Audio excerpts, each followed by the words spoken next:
I'm Brittany, this is Merlin, and welcome to Gaywatch, where we watch and read gay things. We continue to read Prince's Gambit, Book 2. Oh, wow, this is going to be a fun one. Book 2 of the Captive Prince trilogy. And also today, we are giving away another copy of the first book of Captive Prince, also titled Captive Prince. And so, if you would like to enter for a chance to win this copy of this beautiful book, please comment on the stream, not in the chat, on the actual comments in the comment section. Please just comment that you would like to be entered in the giveaway. You just need to do it once, and then after the next couple of streams, I will take down everyone's name and then shuffle and then announce who won on the stream. So, please enter that if you would like to. And let's see, what else? We read for a couple of hours. We usually stop around somewhere in the middle for a break that's no more than 10 minutes. And there are trigger warnings in the description, because this trilogy very much comes with trigger warnings. And please no spoilers in the chat, because there are plenty of people who are reading this for the first time. I am not. I love this trilogy dearly, and I am very familiar with what happens. Although, because it has been a second since I have reread this trilogy, there have been a couple of things that I've forgotten. So who knows? There's always a chance that I'll come across something surprising, even though I've read this several times. We are on page... Oh, right. No, the nice cover of... Here. Ha, ha, ha. I will... Yes, because I have the whole... trilogy of these covers, and they are beautiful. And thank you very much, Breezy. You guys have not seen the cover of the second book, which I have, but it's back on my bookshelf. So when we come back from break, I'll bring that cover over here to show you, because it is beautiful. It's a little stunning. It's kind of gorgeous. I'm kind of in love with it. So I will bring that over for you guys when we come back from the break. We are on Chapter 9, on page 141. So much happened in the previous stream. A lot was covered. There were some certain turning points on Damon's end of things. We still don't have enough insight or direct speech from Laurent to really know what's going on with him most of the time. In any given context, he's the mystery character, and I don't know if you know this about me, but I love a mystery character. It's a very common trope in romantic arcs that there will be, the POV character who, we get the emotional blow, but the other character will be particularly mysterious in some way, shape, or form. I love that shit. It's very Byronic hero in that sense, and Laurent totally qualifies. Who can say? We simply don't know. And yet, certain things are happening. Also, certain, uprisings are happening within the prince's men, right? And we've had that, and we discovered that Orlan was actually not the friend that we thought he was, that's a good example of one of the things I don't remember. So we continue to make our way towards an inevitable trap for the Raw, and hoping to God that we'll be prepared when we get there. So, So, Damon heard Lazar say to Jord, what's it like having an aristocrat suck your dick? Now is a really good time to casually mention how much I love my job. It was the evening after the rockfall at Nessun, and they were a day's ride further south. They had set out early, after assessing damage and repairing wagons. Now Damon sat with several of the men, sprawled by one of the campfires, enjoying a moment's rest. Aymeric, whose arrival had prompted Lazar's question, had come to sit beside Jord. He returned Lazar a level look. Fantastic, Aymeric said. Good for you, thought Damon. Jord's mouth quirked up a fraction, but he lifted his cup and drank without saying anything. Damon, being that one Arrested Development meme, is beautiful. What's it like having a prince suck your dick? Said Aymeric, and Damon found that everyone's attention was on him. I'm not fucking him, he said, with deliberate crudity. It was perhaps the 100th time he had said it since joining Laurent's troop. The words were firm, intended to shut down the conversation. But of course, they didn't. That, said Lazar, is one mouth I'd love to ream out. A day of him ordering you around, you'd get to shut him up at the end of it. Lazar telling on himself! Jord gave a snort. He'd take one look at you and you'd piss your pants. Rocher agreed. Yeah, I couldn't get it up. You see a panther opening its jaws, you don't get your dick out. Everyone's telling on themselves. We have learned so much about a handful of characters in less than half a page of events, okay? Woo! That was the consensus, with a breakaway dispute. If he's frigid and doesn't fuck, there'd not be any fun in it. A cold-blooded virgin makes for the worst ride. Then you've never had one. The ones that are cold on the outside are the hottest once you get in. You've served with him the longest, said Aymeric to Jord. Has he really never taken a lover? He must have had suitors. Surely one of them talked. You want court gossip? Said Jord, sounding amused. I only came north at the beginning of this year. I lived at Fortaine before that my whole life. We don't hear anything there, except about raids and wall repairs and how many children my brothers are having. It was his way of saying, yes. He's had suitors, said Jord. Just none who got him into bed. Not for lack of trying. You think he's pretty now? You should have seen him at 15. Twice as beautiful as Niké's and 10 times more intelligent. Trying to tempt him was a game everyone played. If any of them had landed him, they'd have crowed about it, not kept quiet. Lazar made a good-natured sound of disbelief. For real, he said to Damon. Who gets a leg over, you or him? They're not fucking, said Rocher. Not when the prince took his back off just for feeling him up in the baths, am I right?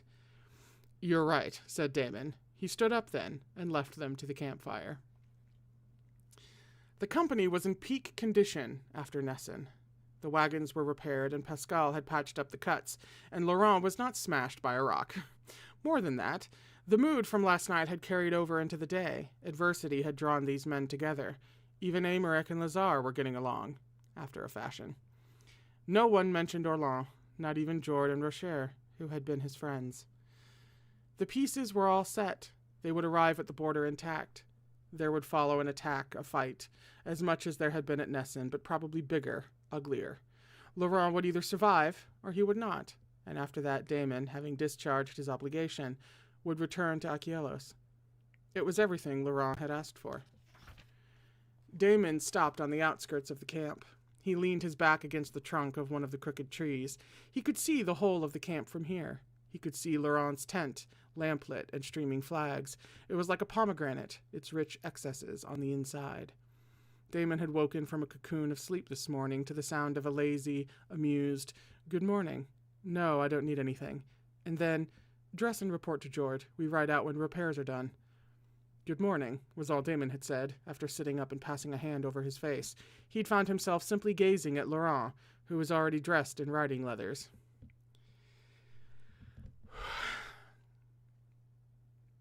Laurent had raised his brows and said, "Shall I carry you? It's at least 5 paces to the tent flap." Ha!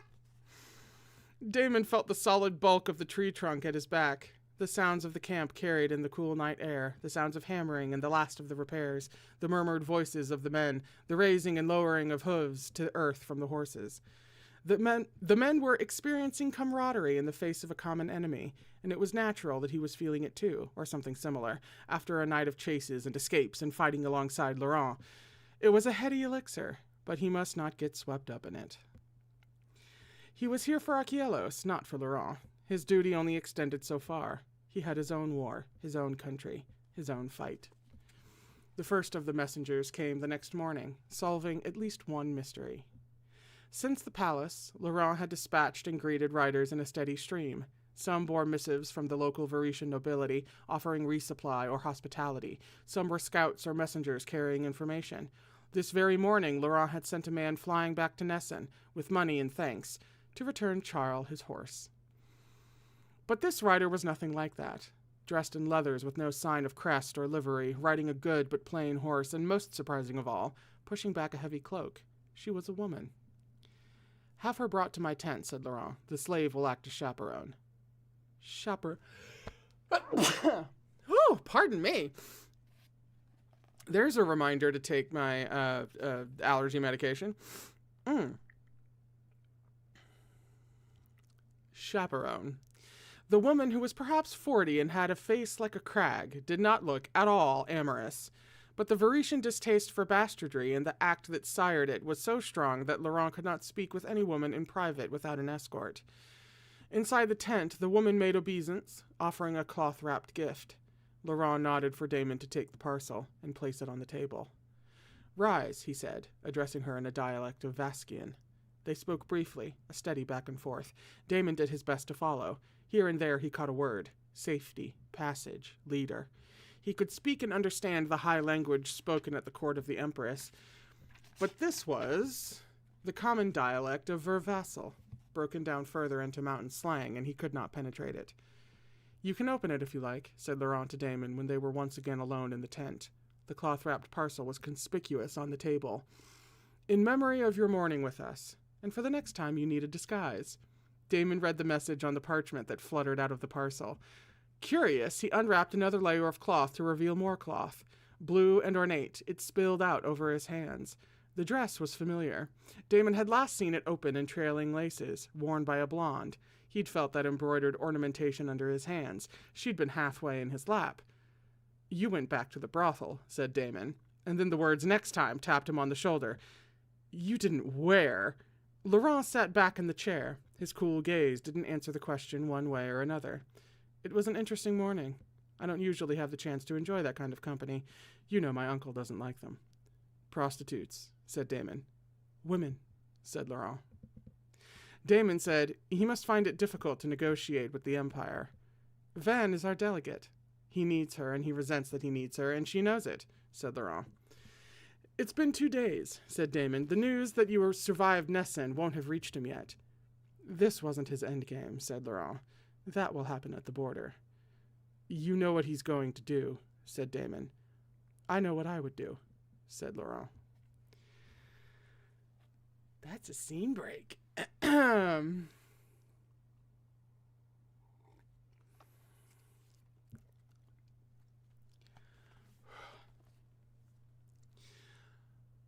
Around them, the landscape started to change. Landscapes in many different forms, I imagine. The townships and villages that they passed, speckling the hills, took on a different aspect. Long, low rooftops and other architectural hints that were unmistakably Vaskian.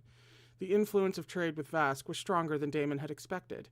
And this was summer, Jord told him. The trickles of trade swelled in the warmer months, drying up in winter. "And the mountain clans ride these hills," said Jord, "and there's trade with them, too. Or sometimes they just take things. Everyone that rides this stretch of road takes a guard." The days were getting hotter, and the nights were hotter as well. They rode south, making steady progress. They were a neat column row, the front riders efficiently clearing the road, leading the occasional wagon to one side to let them ride by. They were 2 days out from Aquitar. And the people in this region knew their prince, and sometimes came out to line the roads, greeting him with warm and happy expressions, which was not the way that anyone who knew Laurent greeted him.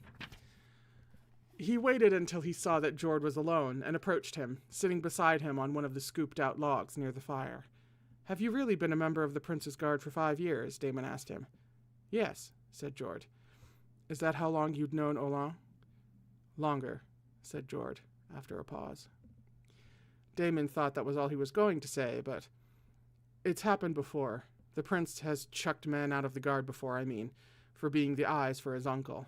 I thought I was used to the idea that money trumps loyalty." "I'm sorry. It's hard when it's someone you know, a friend."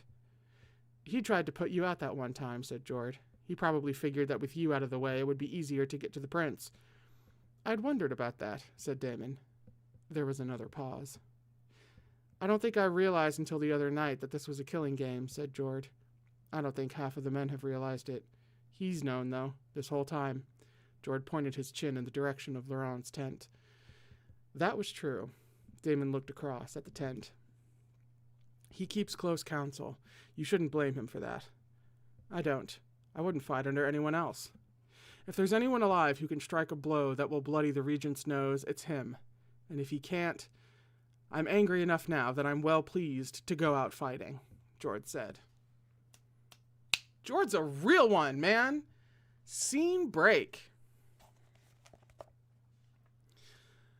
The second Vaskian woman rode into camp the following evening, and this one did not come to deliver a dress. Damon was given an inventory of items to retrieve from the wagons, wrap up in cloth, and place into the women's saddlebags: 3 finely detailed silver drinking bowls, a casket filled with spices, bolts of silks, and a set of women's jewelry and finely carved combs. "What are these?" "Gifts," Laurent had said. "You mean bribes," he said later, frowning. He knew that Ver was on better terms with the mountain people than Achielos or even Patras. If you believed Nicandros, Ver maintained these relations through an elaborate system of payments and bribes. In exchange for funding from Ver, Vaskians raided where they were told. It was probably done exactly like this, thought Damon, eyes raking over the packs. Certainly, if the bribes that flowed from Laurent's uncle were anything like this generous, they could buy enough raiders to henpeck Nicandros forever. Damon watched as the woman accepted a king's ransom in silver and jewelry. Safety, passage, leader. A lot of the same words were exchanged. It was dawning on Damon that the first woman had not come to deliver a dress either. The next night, alone in the tent, Laurent said, "As we draw closer to the border, I think it would be safer, more private, to hold our discussions in your language rather than mine." He said it and carefully pronounced Achielan.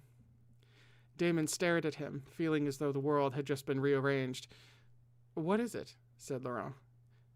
"Nice accent," said Damon, because despite everything, the corner of his mouth was beginning helplessly to curve up. Laurent's eyes narrowed. "You mean in case of eavesdroppers," said Damon, mostly just to see if Laurent knew the word eavesdroppers. Steadily. "Yes." And so they talked. Laurent's vocabulary hit its limits when it came to military terms and maneuvers, but Damon filled in the gaps.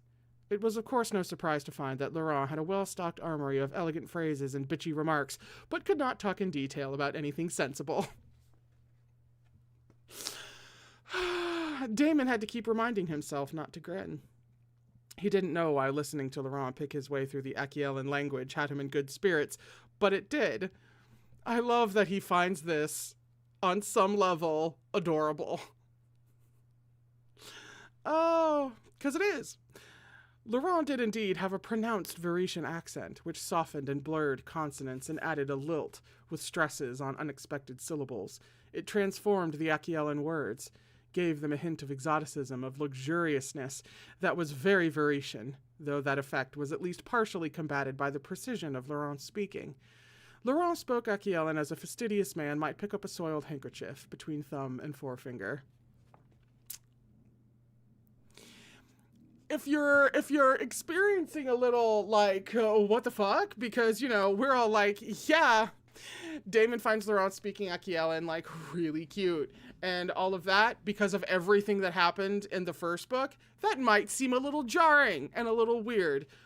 But that's what, colors everything with a very interesting lens, because that was how these guys, started out, And so there's always something in the back of your mind, or at least my mind at least, that's like, but what about all that throughout this second book? And it's not like it's been completely ignored in the narrative either, but you're still like, what about all that? That's very much a feeling any new readers should be having, absolutely. I just realized that it may have sounded a little weird for us to have experienced the first book and then be like, oh my god, he thinks it's so cute, you know? For his own part, being able to speak freely in his own language was like having a weight lifted from his shoulders that he had not realized he was carrying. I greatly prefer this to releasing breaths you didn't know you were holding. It was late when Laurent called a halt to the discussion, pushing a half-drunk goblet of water away from himself and stretching. We're done for the night. Come here and attend me. Those words rattled around in his mind. Damon stood, slowly. Responding felt more servile when the command came in his own language. He was presented with a familiar view of straight shoulders that tapered to a narrow waist. He was used to stripping Laurent of his armor, his outer clothes. It was a normal evening ritual between them. Damon took a step forward and put his hands on the fabric above Laurent's shoulder blades.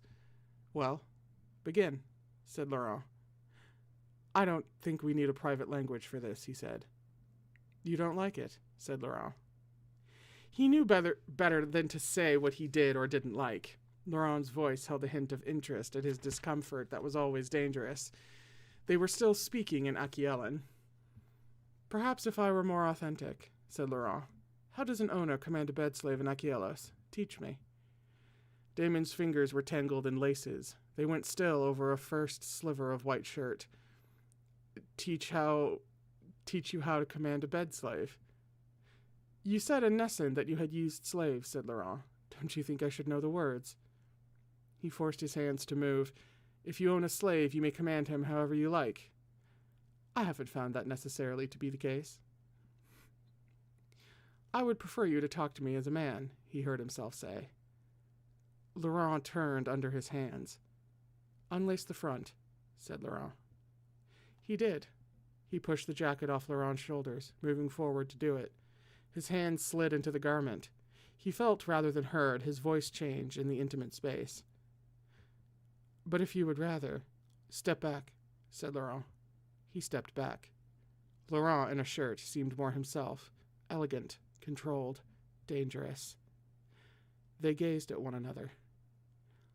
Unless you need anything, he heard himself say, I'll go and bring in some more coals for the brazier. Go, said Laurent.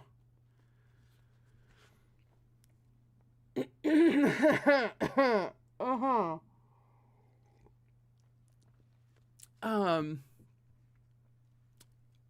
One of the other things that I've read on this channel is Heaven Official's Blessing.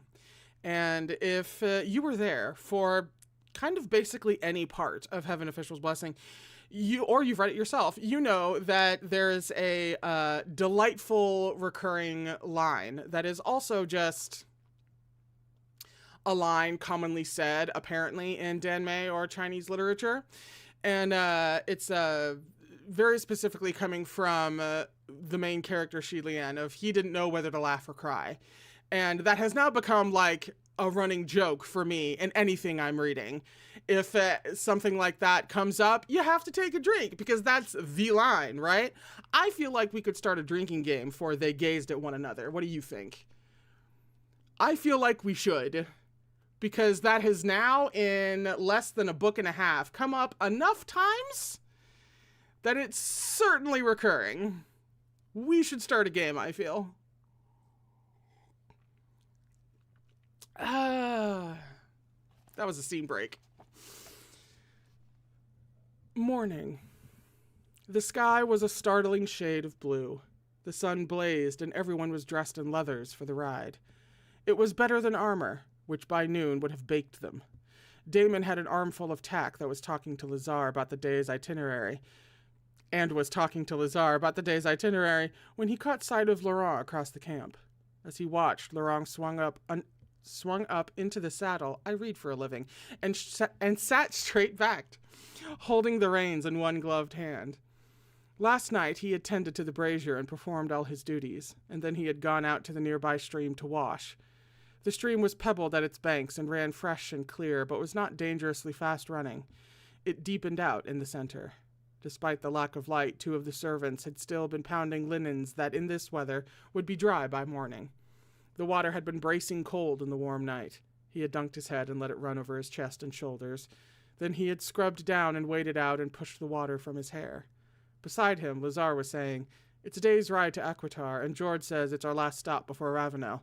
Do you know if..." Laurent was well-made and capable, and Damon was a man, as other men. Half the soldiers in this camp wanted Laurent under them.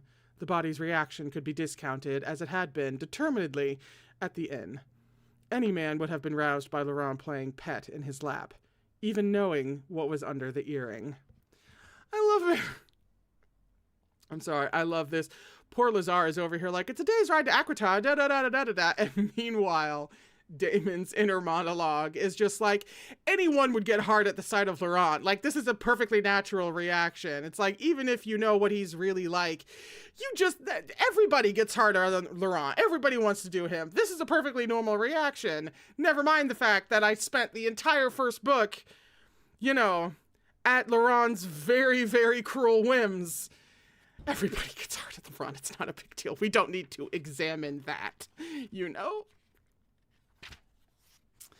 All right, he heard Lazar say. He'd forgotten Lazar was there. After a long moment, he took his eyes off Laurent and looked back at Lazar, who was gazing at him with a rather dry but understanding smile quirking the side of his mouth. "All right, what?" said Damon. "All right, you're not fucking him," said Lazar.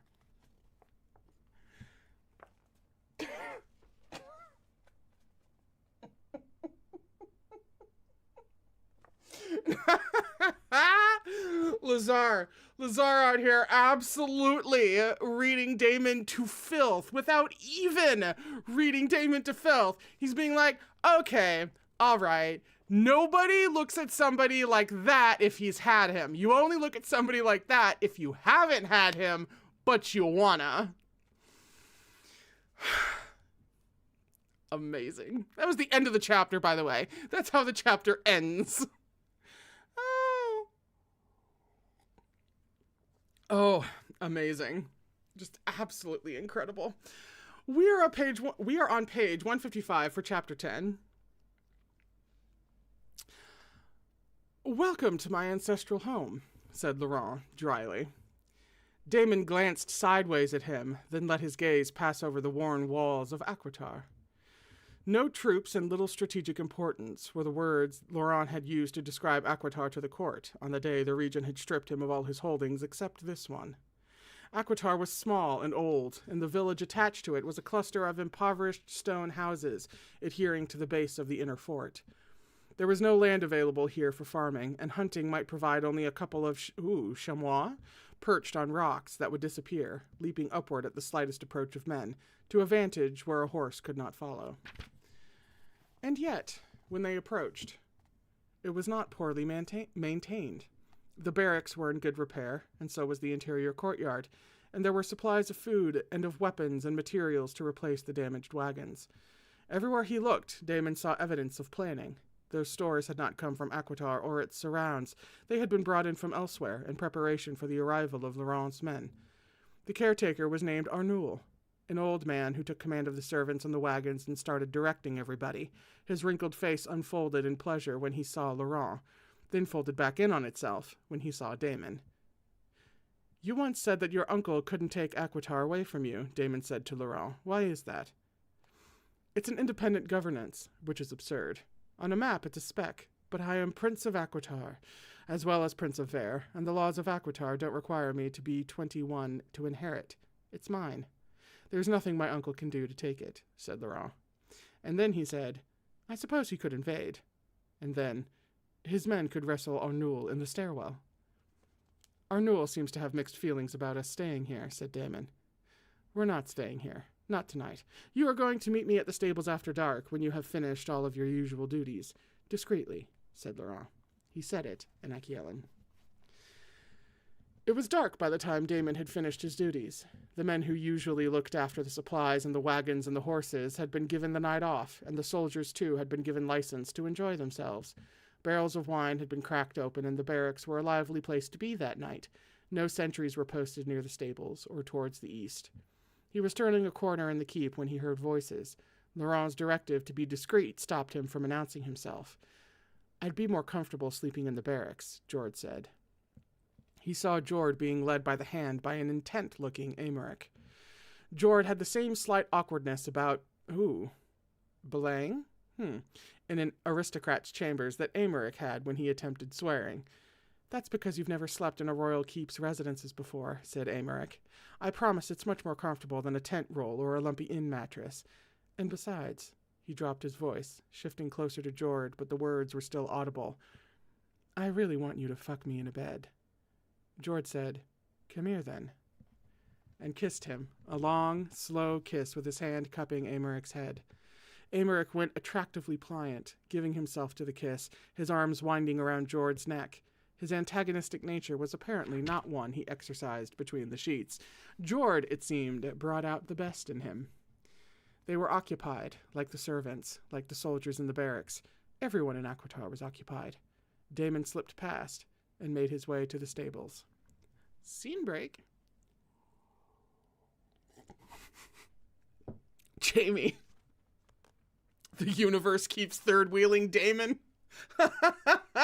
Oh, not wrong. It was more discreet and better planned than the last time they had left camp together, that lesson having been learned the hard way. It still made Damon uncomfortable to separate from the troop, but there was little he could do about it. He arrived in the quiet of the stables, amid muted wickers and shifting of straw. He found that Laurent, while he was waiting, had saddled the horses. They rode east. The sound of cicadas droned around them. It was a warm night. They left the sounds of Aquitar behind them, and the light, and rode under the night sky. As at Nessen, Laurent knew where he was going, even in the dark. Now he stopped. They were backed by mountains, surrounded by chasms of stone. "You see, there's actually a place in worse repair than Aquitar," Laurent said. It looked like a towering fortress, but moonlight shone clean through its arches, and its walls were of inconsistent heights and trailed away in places, crumbling to nothing. It was a ruin, a once great building that was now nothing but stones and the occasional arched wall. Everything that remained was vine and moss covered. It was older than Aquitar, so very old, built by some, potentate? Potentate? We're writing down a word. That hasn't happened in a hot second.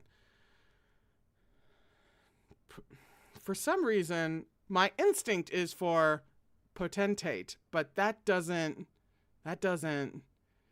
seem right somehow. But ending with 8 feels right. We're getting into the weeds about this word. Anyway,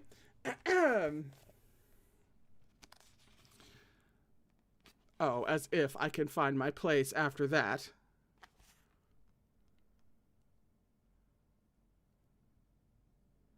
Long before Laurent's dynasty, or his own, found it. The ground was covered in a night-blooming flower, 5-petaled and white, just opening to release its scent. Laurent swung down from the saddle, then led his horse to one of the ancient protruding stone pieces, tethering it there. Damon did the same, then followed Laurent through one of the stone arches. This place was making him uneasy, a reminder of how easily a kingdom could be lost. "What are we doing here?" Laurent had walked a few steps from the archway, crushing flowers underfoot. Now he leaned his back against one of the broken-down stones. "I used to come here when I was younger," Laurent said. "With my brother." Damon went still, turning cold. But in the next moment the sound of hoofbeats had him turning, his sword singing from its sheath. "No, I'm expecting them," said Laurent. That's another scene break. It was women. A few men, too. The Vaskian dialect was harder to penetrate when it was more than one voice at a time, speaking quickly. Damon's sword was taken from him, and the knife at his belt was taken too. He didn't like it at all. Laurent was allowed to keep his own weapons, perhaps in respect of his status as a prince. When Damon looked around, only the women were armed. And then Laurent said something he liked even less. It is not permitted to see the approach to their camp. We will be taken there under blindfold. Blindfold. He barely had time to absorb the idea before Laurent acquiesced to the nearest woman. Damon saw the blindfold being slipped over Laurent's eyes and tied. Damon was a little stunned by the image. I mean, I realize what the actual context of that is, but also, in the tiny little back of your mind, the blindfold covered Laurent's eyes and emphasized his other features, the clean line of his jaw, the fall of his pale hair. It was impossible not to look at his mouth. Okay, so maybe not so in the back of our mind. A moment later, he felt the blindfold slipped over his own eyes and tied with a hard tug. His vision was extinguished. They were taken on foot. It was not an elaborate serpentine deception of a path, such as he had walked under blindfold through the palace in Arles. They simply traveled to their destination. They walked for about half an hour before they heard the sound of drums, low and constant, growing louder. The blindfold felt more like a requirement of submission than a precaution, because it seemed very possible to trace their steps, both for a man like himself with soldier training, and probably also for Laurent's mathematical mind. The camp, when the blindfold lifted, comprised of long tents of cured leather, picketed horses, and 2 lit campfires. There were figures moving around the campfires, and they saw the drummers, the drumming echoing out into the night. It looked animated, a little wild. Damon turned to Laurent. "This is where we're spending the night." "It's a sign of trust," said Laurent. "Do you know their culture? Of food and drink, except anything that is offered to you. The woman beside you is Cashel. She has been appointed your attendant. The woman on the dais is named Halvik. When you are presented to her, go to your knees. Then you may sit on the ground. Do not accompany me onto the dais." He thought they had shown enough trust by coming here alone, under blindfold, without weapons. The dais was a fur-draped wooden structure set up beside the fire. It was half throne, half bed. Halvik sat on it, watching their approach with black eyes that reminded Damon of Arnoul. Laurent calmly ascended the dais and arranged himself in a languid half-sprawl beside Halvik, because of course he did. Damon, by contrast, was shoved to his knees, and a moment later was pulled back to the side of the dais and made to sit. At least there were furs to sit upon, piled around the fire, and then Cashel came to sit beside him. She offered him a cup. He was still annoyed, but recalled Laurent's advice. He brought the cup to his lips warily. The liquid was milky white and harsh with the rasp of alcohol. One shallow sip, and he felt hot fire run down his throat into his veins. On the dais, he saw Laurent wave away a similar cup when it was offered to him, despite the advice he had just given Damon. Of course Laurent wasn't drinking. Laurent surrounded himself with the opulent excesses of a courtesan and lived in them like an ascetic. It was beyond Damon why anyone thought they were fucking. No one who knew Laurent would ever think that. Damon drained the cup. They watched a display fight, a wrestling match, and the woman who won was very good, subduing her opponent in a practiced hold, and the fight indeed was worth watching. He decided, after the third cup, that he liked the drink. It was strong and rousing, and he found himself with a new appreciation of Cashel, who was refilling his cup. She was of a similar age to Laurent, and she was attractive, her body ripened and adult. She had warm brown eyes that glanced up at him through long lashes. She wore her hair in a long black plait that snaked over her shoulder, the tip resting on the firm mound of a breast. Perhaps it was not such a terrible thing that they had come here, he thought. This was an honest culture. The women here were forthright, and the food was simple but hearty, good bread and spit-roasted meats. Laurent and Halvik were engaged in talk. Their back and forth had the rhythm of a bargain being hammered out. Halvik's flinty stare was returned by Laurent's impassive blue gaze. It was like watching one stone negotiate with another. He turned his attention away from the dais and let himself enjoy, instead, the open exchange with Cashel, which was achieved without language, in a series of long, lingering looks. When she took the cup from his hands, their fingers slid together. She rose and made her way over to the dais, murmuring something into Halvik's ear. Halvik sat back, and her attention fixed on Damon. She spoke words to Laurent, who also turned towards Damon.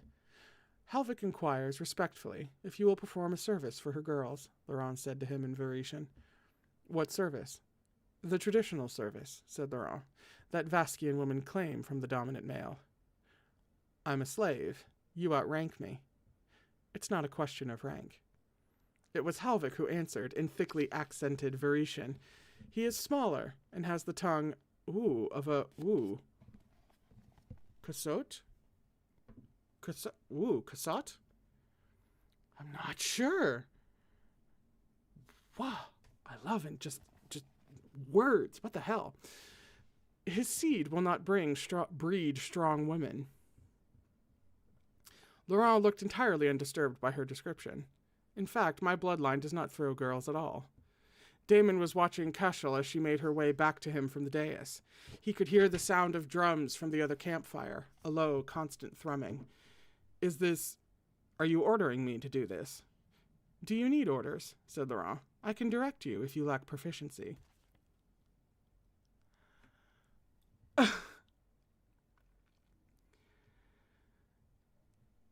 This is now the third time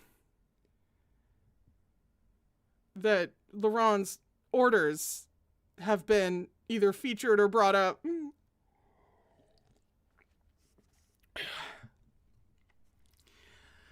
Cashel was looking at him with open intensity as she came to sit once more beside him. Her tunic had opened a little and slipped down over one shoulder, so that it seemed that only the swell of her breast held it up. Her chest rose and fell with her breath. Kiss her, said Laurent. Y'all. I don't care if that's literally the only thing he says. I still forgot about it, so I'm still fucked up about it.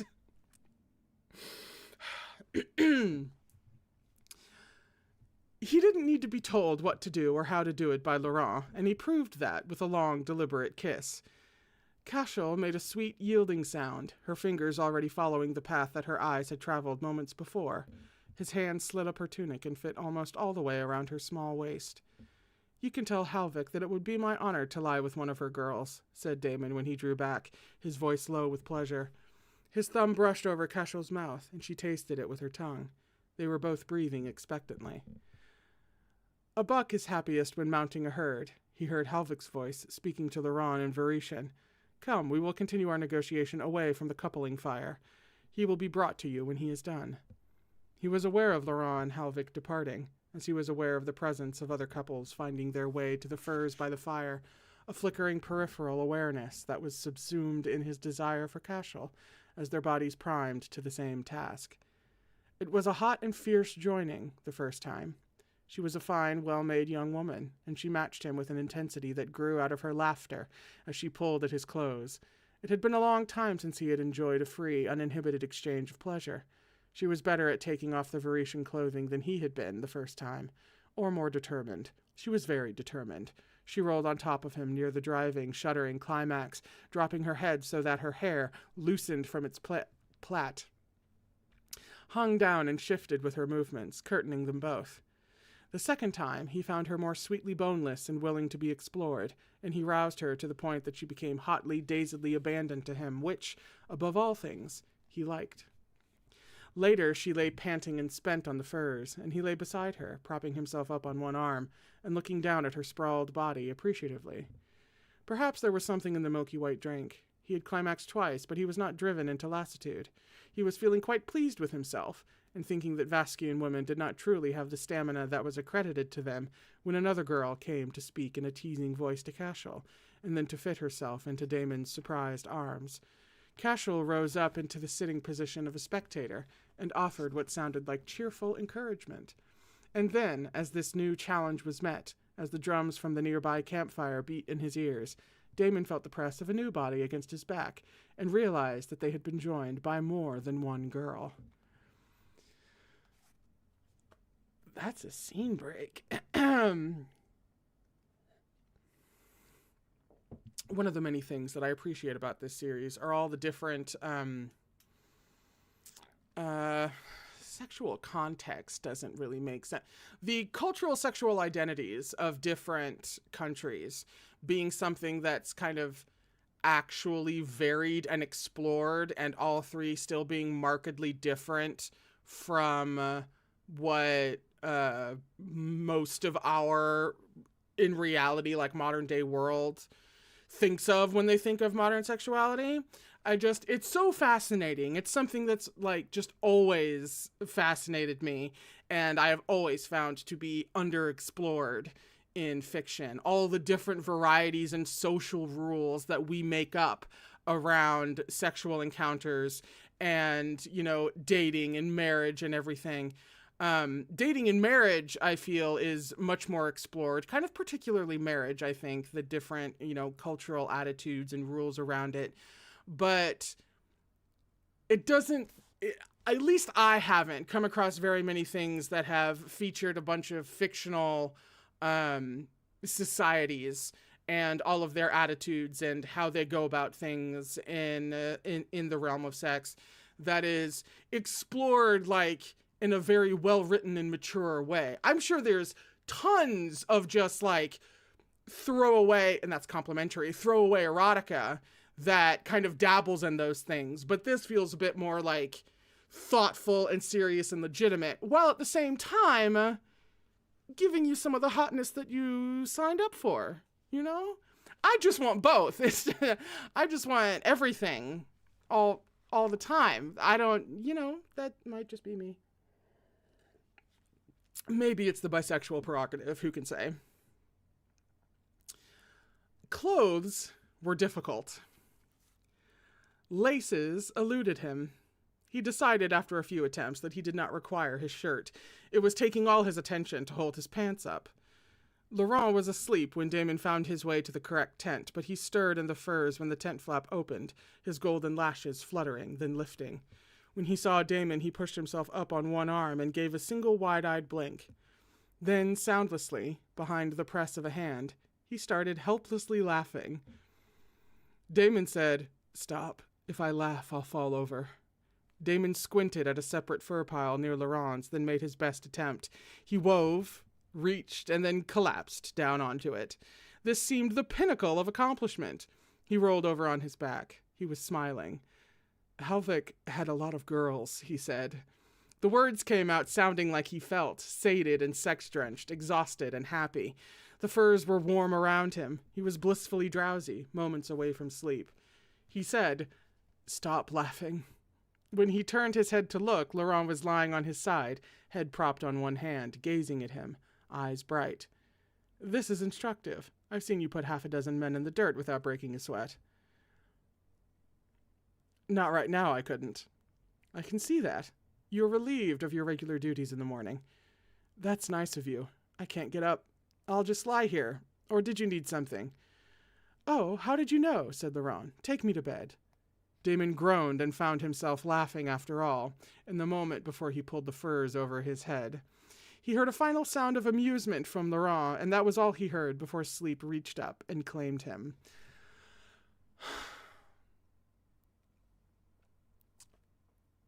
I simply love that he found it so funny. There's something very charming about that, about them having a laugh, about Damon rolling around with multiple women tonight. It's very endearing somehow. The ride back through the dawn was easy and this is coming from someone who I love the little, like, not the super possessive jealousy trope. I don't usually go for that, but it's the little, like, touches of jealousy that, especially when it kind of signals any type of interest that hasn't been firmly established yet. Like, I usually love that kind of thing. So it's not that, you know, I wouldn't have necessarily disliked seeing a more jealous Laurent or a more outwardly jealous Laurent, whatever was going on in his head at that moment. But there is something very specifically refreshing and endearing about it being funny more than anything else. The ride back through the dawn was easy and pleasant. The sky was clear of clouds and the rising sun was bright. It was going to be a beautiful day. Damon was in good spirits and happy to ride in contented silence. They were abreast, partway to Aquitar, before he thought to ask, "Your negotiations went well." "We certainly left in possession of a great deal of new goodwill." "You should do business with the Vaskians more often." His cheerfulness shone in this statement. There was a pause. Eventually, and with an odd hesitancy, Laurent asked, "Is it different than with a man?" "Yes," said Damon. "It was different with everyone." He didn't say this aloud. It was self-evident. For a moment he thought Laurent was on the verge of asking him something more, but Laurent just kept looking at him, a long, unself-consciously studying look, and said nothing at all. Damon said, "Are you curious about it? Isn't it supposed to be taboo?" "It is taboo," said Laurent. There was another pause. "Bastards curse the line, and sour the milk, ruin the crops, and drag the sun out of the sky, but they don't bother me. I pick all my fights with true-born men.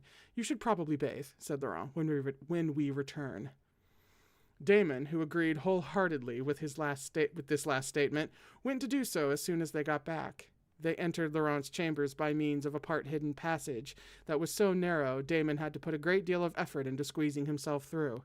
When he pushed out of the door to Laurent's rooms and into the hallway, he found himself face to face with Aymeric. Aymeric stopped short and stared at Damon. Then he looked at Laurent's door, then back at Damon. Damon realized he was still radiating his good mood, and probably looked as if he had fucked all night and then crawled through a passage. He had. "We knocked and there was no answer," said Aymeric. "George sent men to find you." "Is there some delay?" said Laurent, appearing in the doorway. Laurent was coolly immaculate from top to toe. Unlike Damon, he looked fresh and well-rested, with not a hair out of place. Aymeric was staring again. Then, gathering his attention back together, Aymeric said, "The news came an hour ago. There's been an attack on the border."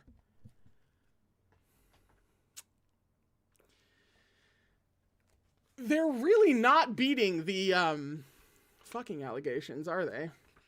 And also, Jesus, that's the end of the chapter. There's only been an attack, no big deal. Talk about a record scratch end of the freaking chapter, that's fine. We're on page, hang on. 171 for chapter 11, which we will come back to because it is bang on 4 o'clock. I try to keep our breaks. Where the heck did my... bookmark. I try to keep the breaks to be no more than 10 minutes. So let us go back to the break room for a second while we just sit with the knowledge that they're absolutely definitely going to be convinced that Laurent and Damon are just railing each other. But then also there's an attack on the border. So we're just going to chill with that for a little while. Well, I go grab some more tea. Remember, if you would like to win a copy of the first book from Captive Prince, all you have to do is leave a comment down below on this live stream that says you would like to be entered. Actual comment, not in the chat. You only need to enter once. And then a couple of streams from now is when I'll throw all the names in a hat and draw one out and announce who won. So, I'll be back in just a few minutes before we find out who attacked what and what's happening on the border. It'll be fine. I don't know why we're worried. Be right back.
And welcome back. We are continuing with Princess Gambit, but in the meantime, thanks to a lovely reminder from Breezy in the chat, here is the glorious Princess Gambit cover. These are the new covers. These are one of the OG versions. which are like, perfectly lovely and simple in their own right, of course. But these came out recently, and I swear to God, well, recently, it may have been like a year ago, but considering the book came out like a decade ago, I consider that recently. And I just don't typically really care about having specific editions of series, with apparently the exception of extremely few things, one of which evidently being Captive Prince, because I saw these and I was like, I will more than happily give away my copy of the OG Captive Prince if these land on my doorstep, and they did, and I love them quite a lot. I am giving away another copy of the first book, however. Once again, you can comment down below on the live stream, not in the chat. Just say you want to be entered in the giveaway, and we will be giving that away here in just a couple more streams. So, coming back to drama on the border. I do not remember what this is in any way, shape, or form. So we just get to find out, I suppose, right after Amaric gets supposed confirmation that Damon and the Raw are banging. Chapter 11, page, what did I say 10 minutes ago? 171. Ravenel was not built to be welcoming to strangers. As they rode through the gates, Damon felt its might and its power. If the stranger was a shirker prince who was gracing the border only because he'd been prodded and poked there by his uncle, it was less welcoming still. The courtiers who had gathered on the dais in Ravenel's great courtyard had the same stony outward appearance as Ravenel's repelling crenellations. If the stranger was Aquitar, the reception was hostile. When Damon followed Laurent up the dais steps, the wave of anger and resentment at his presence was almost palpable. He had never in his life thought that he would find himself standing inside Ravenel, that the huge portcullis would lift, the massive wooden doors would be unlatched and thrown open, allowing him to pass inside the walls. His father, Theomedes, had instilled in him respect for the great Varetian forts. Theomedes had ended his campaign at Marlis. To take Ravenel and push north would have meant an extended siege, an enormous allocation of resources. Theomedes had been too wise to embark on an expensive, drawn-out campaign that could lose support from the Kairoi, destabilizing his kingdom. For the love of God, I need to write down and then actually look up the pronunciation of Kairoi. Fortaine and Ravenel had remained untouched, the dominant military powers of the region. Conspicuous and powerful, they required that their Aquitar counterparts be equally armed and constantly buffered in numbers. The result on the border was a tense bristle of garrisons and an abundance of fighters who were not technically at war, but who had never been truly at peace. Too many soldiers and not enough fights. The gathering violence was not diffused by the minor raids and skirmishes that each side disavowed. It was not diffused by the normal, formal challenges and fights organized and official, with rules and refreshments and spectators that allowed both sides, smilingly, to kill each other. A prudent ruler would want a seasoned diplomat overseeing this fraught standoff, not Laurent, who had arrived like a wasp at an outdoor feast, annoying everybody. Your Highness, we were expecting you 2 weeks ago, but we were glad to hear that you enjoyed the inns of Nessun, said Lord Tuar. That's one way to open a dialogue. Perhaps we can find something equally entertaining to do here. Lord Tuar of Ravenel had the shoulders of a soldier and a scar that ran from the corner of one eyelid all the way down to his mouth. He stared at Laurent flatly as he spoke. Beside him, his eldest son, Oh, I'm remembering the pronunciation guide. Thévenet? I feel like that's closer than I have any right to be. His eldest son, Thévenet, I believe, a pale, pudgy boy of perhaps 9 years, was staring at Laurent with the same expression. Behind that, the rest of the courtly greeting party stood unmoving. Damon could feel the eyes on him, heavy and unpleasant. These were border men and women who had been fighting Aquitar their whole lives, and each of them was charged with the news that they had heard this morning. An Aquitar attack had destroyed the village of Briteau. There was war in the air. I am not here to be entertained, but to hear the reports of the attack that crossed my borders this morning, said Laurent. Assemble your captains and advisors in the great hall. It was usual for arriving guests to first rest and change out of their riding clothes, but Lord Tuar made an acceding gesture, and the gathered courtiers began to progress inwards. Damon made to leave with the soldiers, and was surprised by Laurent's curt order. No, follow me inside. Damon glanced again at the armored walls. It was not the time for Laurent to exercise his, tendentious? Instincts, tendentious. I've seen that either. At the entrance to the great hall, a liveried servant stepped into their path, and with a shallow bow said, Your Highness, Lord Tuar prefers that the Aquielan slave does not come into the hall. I prefer that he does, was all Laurent said, pacing forward and leaving Damon no choice but to follow. It had not been an entry into a town such as a prince would usually make, with a parade and entertainments and days of feasts hosted by the lord. Laurent had ridden in at the head of his troop without any other spectacle, though people had come into the streets nonetheless, craning for a glimpse of a bright gold head. Any antipathy the commons might have felt towards Laurent had disappeared the moment they saw him. Ecstatic adoration. It had been that way in Arles, in all of the towns they had passed through. The Golden Prince was at his best when viewed from 60 paces, out of spitting range of his nature. Since the entry, Damon's eyes had been on Ravenel's fortifications. Now he took in the dimensions of the great hall. It was massive and built for defense, its doors 2 stories high, a place in which the whole of the garrison could be called together to receive orders, and from which they could rapidly be directed simultaneously upon every point of the Hou and Sant, I believe. It could also function as a point of retreat if the walls were forced. Of troops stationed in this fort, Damon guessed there were perhaps 2,000 in total. It was more than enough to crush Laurent's contingent of 175 horse. If they had ridden into a trap, they were already dead.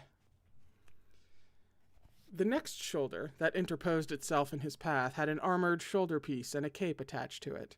The cape was of an aristocrat's quality. The man who wore the cape spoke. An Aquielan has no place in the company of men. Your Highness will understand. Is my slave making you nervous? Said Laurent. I can understand that. It takes a man to handle him.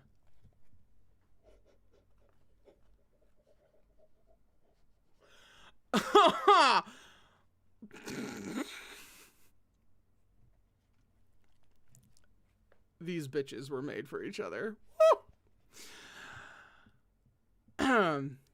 I know how to handle Aquielans. I don't invite them indoors. This Aquielan is a member of my household, said Laurent. Step back, Captain. The man stepped back. Laurent took his seat at the head of the long wooden table. Lord Tuar sat in the lesser position to his right. Damon knew some of these men by reputation. The man in the armored shoulder piece and cape was Enguerrand, I believe. Lord Tuar's troop commander. Further down the table was the advisor, Hestal. The 9-year-old son, Thévenin, was joining them also. Damon was not given a seat. He stood behind Laurent to the left and watched as another man entered, a man Damon knew very well, though this was the first time Damon had ever faced him standing, having been trussed up on every other occasion. It was the ambassador to Aquielos, who was also counselor to the regent, Lord of Fortaine, and Amaric's father. Councillor Guillaume, said Laurent. Guillaume did not greet Laurent, but simply let the distaste on his face show plainly as his eyes passed over Damon. You have brought a beast to the table. Where is the captain your uncle appointed you? I stuck my sword through his shoulder, then had him stripped and run out of the company, said Laurent. A pause. Councillor Guillaume regrouped. Your uncle knows of this? That I spayed his dog? Yes. I think we have more important things to speak of. As the silence stretched out, it was Captain Enguerrand who simply said, You are correct. They began to discuss the attack. Damon had heard the first reports alongside Laurent and Aquitar that morning. Aquielans had destroyed a Varetian village. That was not what had made him angry. The Aquielan attack was retaliation. The day before, a border raid had swept through an Aquielan village. The familiarity of being angry with Laurent had sustained him through several exchanges. Your uncle paid raiders to cut down an Aquielan village. Yes. People are dead. Yes. Did you know this would happen? Yes. Laurent had said to him calmly, "You knew my uncle wanted to provoke conflict at the border. How else did you think he was going to do it?" At the end of those exchanges, there had been nothing left to do but get on his horse and ride to Ravenel, spending the ride with his gaze fixed on the back of a yellow head that was infuriatingly not to blame for these attacks, no matter how much he wanted to think so. In those initial reports at Aquitar, they had not been told the size and extent of the Aquilan retaliation. It had begun before dawn. It was no small band of attackers, nor was it a strike that tried to disguise itself. It was an Aquilan troop, full-sized, armed and armored, claiming retribution for a raid on one of their own villages. By the time the sun rose, they had slaughtered several hundred in the village of Briteau. Among the Adric and Charon, I believe. 2 members of minor nobility who had detoured their small retinue from a camp a mile or so off to fight to protect the villagers. The Aquilan raiders lit fires, they killed livestock, they killed men and women, they killed children. It was Laurent who, at the end of the first round of discussion, said, "An Aquilan village was also attacked." Damon looked at him in surprise. "There was an attack. It was not of this scale. It was not done by us." "Who was it done by?" "Raiders, mountain clans, it hardly matters. Aquielans will take any excuse to spill blood." "So you have not tried to find out the perpetrator of the original attack," said Laurent. "Lord Tuar said, if I did find him, I would shake his hand and send him on his way with my thanks for his killings." Laurent tipped his head back on the chair and looked at Tuar's son, Thévenin. "Is he that lenient with you?" Laurent said to Thévenin. "No," said Thévenin incautiously, and then he flushed, finding his father's black eyes on him. "The prince is light in his manner," said Councillor Guillaume, with his eyes on Damon, "and does not seem to like to blame Aquielos for any wrongdoing." "I don't blame insects for buzzing when someone kicks their hive over," said Laurent. "I find myself curious about who it is that wants to see me stung."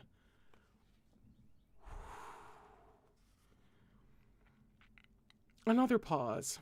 Lord Tuar's gaze flickered coldly to Damon, then back again. "We will not discuss this further in the presence of an Aquielan. Send him out." "Out of respect to Lord Tuar, leave us," said Laurent, without turning around. Laurent had made his point earlier. Now he had more to gain by asserting his authority in Damon's direction. This was a meeting that might spark a war, or stop one, Damon told himself. This was a meeting that might determine the future of Aquielos. Damon bowed and did as he was told. Scene break. Outside, he walked the length of the fort, throwing off the sticky feel of the Varetian web of politics and maneuvering. Lord Tuar wanted a fight. Councillor Guillaume was openly warmongering. He tried not to think that the future of his country now came down to Laurent talking. He understood that these border lords represented the heart of the regent's faction. They were of his generation. They would have spent the last 6 years receiving his favors, and with land here on the border they had the most to lose from the uncertain leadership of a young, untried prince. As he walked, he let his eyes pass over the walls of the fort. Ravenel's captain had them manned in meticulous formation. He saw excellent sentry postings and well-organized defenses. "You, what are you doing here?" "I'm part of the prince's guard. I'm returning to the barracks on his orders." "You're on the wrong side of the fort." Damon let his brows rise on a wide-eyed expression and pointed, "That's west?"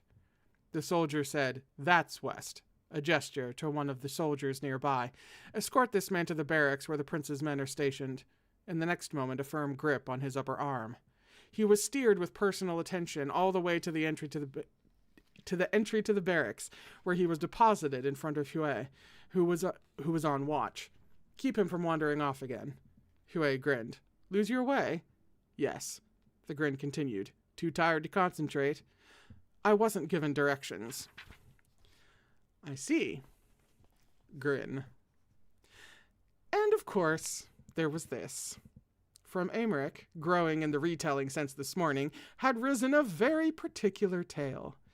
Damon had been receiving grins and slaps on the back all day. Laurent was the recipient, meanwhile, of newly appreciative looks. Laurent had risen yet another notch in the esteem of the men, now that they understood that whatever they had previously assumed of his habits in bed, the prince clearly galloped his barbarian slave under a tight rein. Damon ignored it. It was not the time for trivial matters. Jord looked surprised to see him return so quickly, but said that Pascal had asked for someone to be assigned to him, which should suit Damon, since the prince would likely be all night, knocking sense into hard border heads. He should have realized, before he walked into the long room, what he'd been sent to do. "Jord sent you?" said Pascal. He has a sense of irony. "I can go," said Damon. "No, I asked for someone with strong arms. Boil some water." He boiled water and brought it to Pascal, who was engaged in the business of holding men together after they had been cut apart. Damon kept his mouth shut and simply performed the tasks as Pascal directed. One of the men had his clothes folded open over a wound to his shoulder, too near the neck. Damon recognized the diagonal downward slice that Aquielans practiced to take advantage of limitations in Veretian armor. Pascal talked as he worked. A few low-born survivors from Adric's retinue were recognized and brought back, a journey of miles bouncing around on a litter. It brought them the services of the fort physicians, who have done, as you can see, very little. The low-born who are not soldiers get the least patching. Bring me that knife. Is your stomach as strong as your arms? Hold him down, like this. Damon had seen physicians at work before. As a commander, he had done the rounds of the injured. He had also some rudimentary field knowledge of his own, taught to him in case he should ever find himself wounded and separated from his men, which as a boy had been a thrilling prospect, though it had not, in those days, ever been likely. Tonight was the first night he had ever worked alongside a physician trying to keep life inside of men. It was ceaseless, involved, and physical. Once or twice he glanced at the low stretcher in the shadowed back of the room with a sheet passed over it. After a few hours, the door hanging was pushed open and tied back as a party entered. They were all low-born, 3 men and a woman, and the man who had tied back the hanging directed them to the stretcher. The woman sat down heavily beside it and made a low sound. She was a servant, perhaps a washerwoman, judging by the forearms and the cap. She was young, too, and Damon wondered if this was her husband, or her kin, a cousin, a brother. Pascal quietly to Damon, "Return to your captain." "I'll leave you to the room," said Damon, nodding. The woman turned, wet-eyed. He realized that she had heard his accent. He knew that he possessed the coloring characteristic of Aquielos, especially of the southern provinces. That alone might not have been enough to identify him as Aquielan here on the border, except that he had spoken. "What is one of them doing here?" she said. Pascal said to Damon, "Go." It was too late. "You did this. Your kind." She moved past Pascal, who was stepping forward. It wasn't pleasant. She was strong, a woman in the prime of her life, with strength born of hauling water and pounding linen. Damon had to exert himself to hold her off, gripping her by the wrists, and one of Pascal's tables was knocked over. It took her 2 male companions to pull her back. Damon raised a hand to his cheek where one of her nails had scratched him. It came back with a smear of blood. They took her out. Pascal said nothing but silently began writing implements. The men returned after a while and took out the body, bearing it on a wooden support between. One of them paused his progress in front of Damon and just regarded him steadily. Then the man spat on the ground in front of him. They left. Damon tasted something unpleasant in his mouth. He recalled with perfect clarity the herald who had spat on the ground in front of his father in the war tent at Marlis. It was the same expression. He looked at Pascal. He knew this about Veretians. "They hate us." What did you expect?" said Pascal. "The raids are constant, and it was only 6 years ago that Aquielans drove these men out of their homes, out of their fields. They have seen friends, family killed, children taken as slaves." "They kill us too," said Damon. "Delphar was taken from Aquielos in the days of King Euandros. It was right that she revert to Aquielan rule." "As she has," said Pascal. "For now." That's a scene break.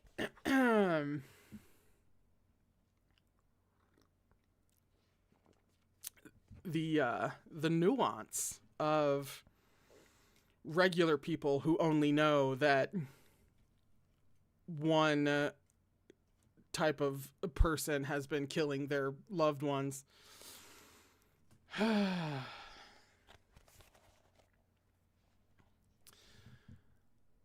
Laurent's cool blue gaze revealed nothing about the meeting, not even that it had been long.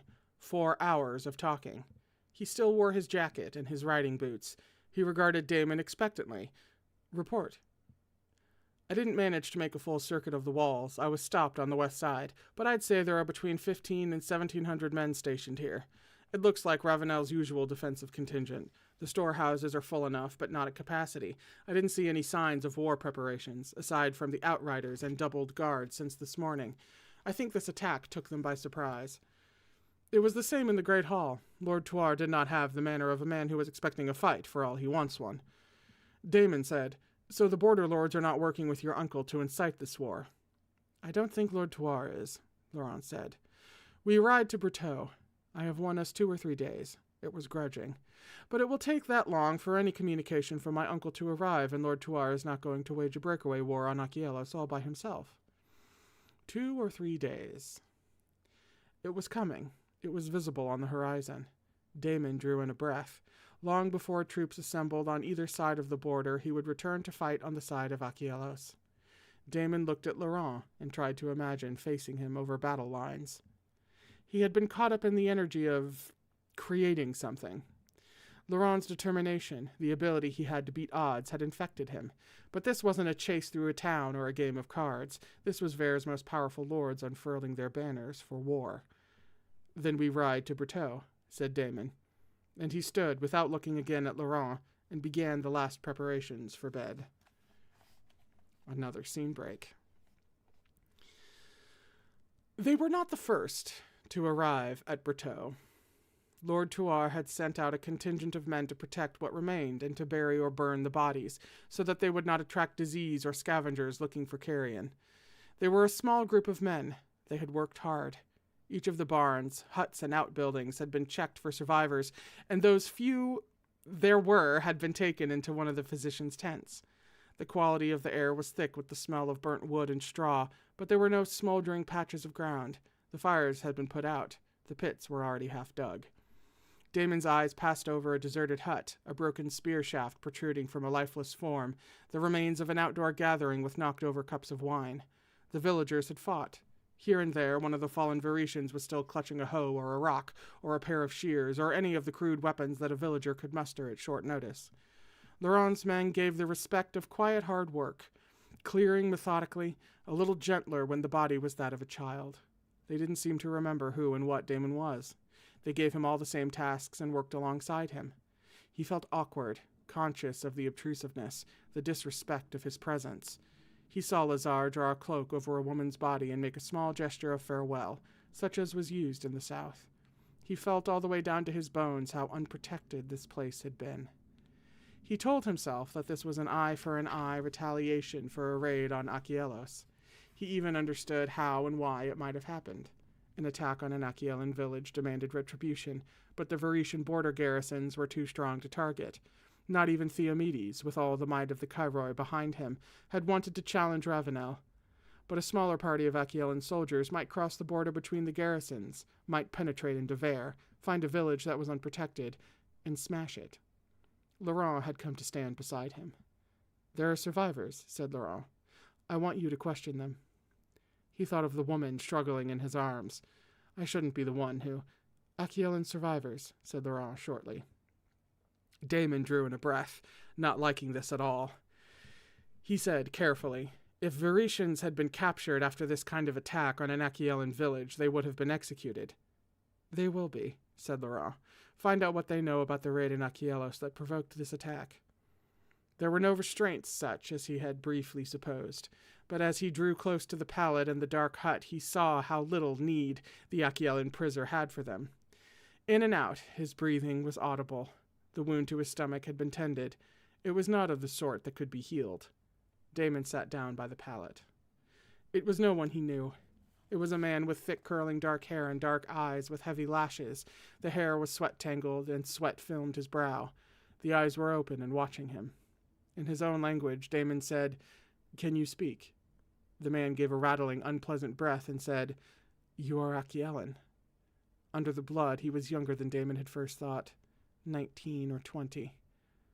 "I'm Aquielan," said Damon. "We have retaken the village?" He owed this man honesty. He was a countryman and close to the end. He said, "I serve the Varetian prince." "You dishonor your blood," said the man, in a voice thick with hate. He flung the words with all his remaining strength. Damon waited for the spasm of pain and effort that racked him after that to pass, for his breathing to return to the labored rhythm it had had when he entered the sick room. When it did, he said, "A raid on Achielos provoked this attack?" Another breath, in and out. "Did your Varetian master send you to ask that?" "Yes." "Tell him his coward's attack on Achielos killed less than we did." Proudly. Anger was not useful.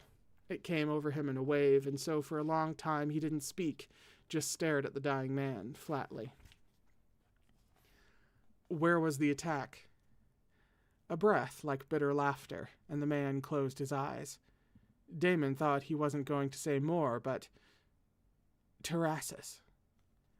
It was clan raiders. Terrassus lay in the foothills. They pay raiders. They rode through the mountains. What does your master care for this? He is trying to stop the man who attacked Terrassus. Is that what he told you? He's lying. He's Varetian. He will use you for his own ends, as he uses you now against your own people. The words were growing more labored. Damon's eyes passed over the haggard face, the sweat-drenched curls. He spoke in a different voice. What's your name? Naus. Naus. You fought under Macedon. For Naus wore the notched belt. He used to buck even at the edicts of Theomedes, but he was always loyal to his people. He must have felt them badly wronged to break Castor's treaty. Castor, said Naus, the false king, Damianos, should have been our leader. He was the prince killer. He understood what Varetians are. Liars, deceivers. He would never have climbed into their beds as Castor has done. You're right, said Damon, after a long moment. Well, Naus, Ver is rousing its troops. There is very little to stop the war you want. Let them come. Varetian cowards hide in their forts, afraid of an honest fight. Let them step outside, and we will cut them down, as they deserve. Damon said nothing. He just thought of an unprotected village now turned to stillness and silence outside. He stayed by Naus until the rattle was quiet. Then he rose and went out of the hut, through the village, and back to the Varetian camp.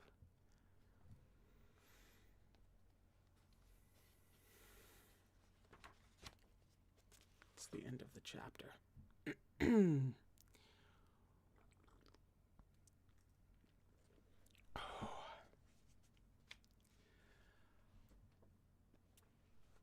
Didn't remember that.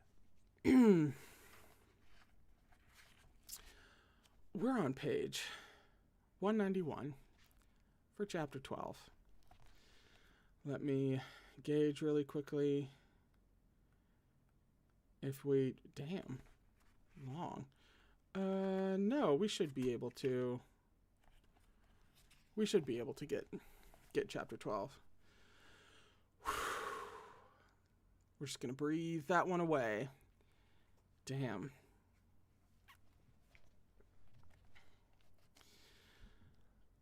Damon gave the story of Naus a stark, unadorned retelling. When it was finished, Laurent said in an infectionless voice, "The word of a dead Achielan, unfortunately, is worth nothing. You knew before you sent me in to question him that his answers would lead to the foothills. These attacks were timed to coincide with your arrival. You are being drawn away from Ravenel." Laurent gave Damon a long, pensive look and said, eventually, "Yes, the trap is closing and there is nothing else to be done." Outside Laurent's tent, the grim cleanup continued. On his way to saddle the horses, Damon came across Aymeric, dragging tent canvas that was slightly too heavy for him. Damon looked at Aymeric's tired face and his dust-covered clothes. He was a long way from the luxuries of his birth. Damon wondered for the first time what it felt like to Aymeric to ally himself against his own father. "You're leaving camp?" said Aymeric, looking at the packs Damon held. "Where are you going?" "You wouldn't believe me," said Damon, "if I told you." Scene break. It was a case where numbers were not helpful, only speed, stealth, and a knowledge of the territory. If you were going to spy for evidence of a strike force in the hills, you did not want the sound of pounding hooves and the flash of burnished helmets announcing your intentions. The last time Laurent had chosen to separate himself from the troop, Damon had argued against it.